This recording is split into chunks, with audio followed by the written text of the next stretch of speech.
ব্যাপার হচ্ছে যে আপনারা নিশ্চয়ই সবাই জানেন যে দীর্ঘ 15 বছর ফ্যাসিস্টদের বিরুদ্ধে আমরা সংগ্রাম করেছি, লড়াই করেছি। আমাদের প্রায় 60 লক্ষ নেতাকর্মীদের বিরুদ্ধে মিথ্যা মামলা হয়েছে, আমাদের কয়েক হাজার নেতাকর্মীকে হত্যা করা হয়েছে, আমাদের প্রায় 1700-র উপরে মানুষকে গুম করা হয়েছে। সেখানে আমাদের সিলেটের অত্যন্ত সাহসী নেতা ইলিয়াস আলীও গুম হয়েছেন। এবং তারপরে আগস্টে 24শে জুলাই আগস্টে ছাত্র জনতার অভ্যুত্থানের মধ্য দিয়ে ফ্যাসিস্ট হাসিনা সরকারের পতন হয়েছে। সেই পতনের পরে আমি একবার একটা ব্যক্তিগত প্রোগ্রামে এসেছিলাম, তারপরে রাজনৈতিক কর্মসূচিতে প্রথম আসা। সেই কারণে এটা আমাদের কাছে অত্যন্ত গুরুত্বপূর্ণ।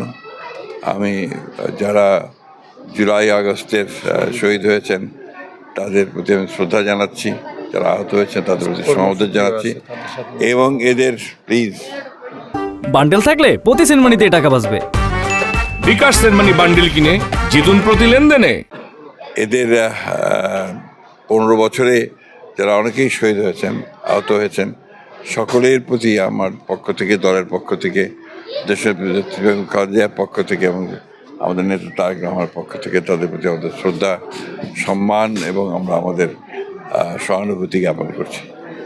আমরা আশা করি যে বাংলাদেশের মানুষ যে জন্য লড়াই করেছে তাদের গণতান্ত্রিক অধিকার ফিরে পাওয়ার জন্য ইতিমধ্যে লন্ডনে ভারপ্রাপ্ত চেয়ারম্যান জনাব তারেক রহমানের সঙ্গে প্রধান উপদেষ্টা প্রফেসর ইউনূসের যে বৈঠক হয়েছে, সেই বৈঠকে ফেব্রুয়ারিতে নির্বাচনের একটা মোটামুটি আলোচনা হয়েছে।